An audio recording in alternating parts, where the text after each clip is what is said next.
हाँ, peoples party को कामयाबी मिली, वहीं बड़ा अफसर भी हुआ। मंजूर वसान के आबाई इलाके कोट डीजी में पीपल्स पार्टी को शिकस्त। टाउन कमेटी कोट डीजी में जीडीए ने मैदान मार लिया। सूबाई वजीर मंजूर वसान का ख्वाब पूरा ना हो सका। मंजूर वसान अपने घर कोट डीजी में हार गए। 9 में से 5 नशिस्तों पर जीडीए कामयाब। मंजूर वसान ने दावा किया था कि पीपल्स पार्टी 9 में से 7 नशिस्तों पर कामयाब होगी। नताइज के मुताबिक पीपल्स पार्टी सिर्फ 4 नशिस्तें हासिल करने में कामयाब हुई। लाड़काना टाउन कमेटी वाड़ा पर भी पीपल्स पार्टी को शिकस्त हुई।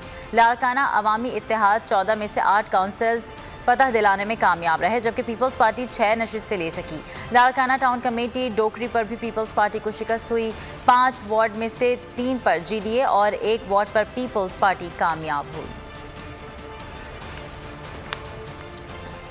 हाँ, पीपल्स पार्टी को कामयाबी मिली, वहीं बड़ा अफसर भी हुआ। मंजूर वसान के आबाई इलाके कोट डीजी में पीपल्स पार्टी को शिकस्त।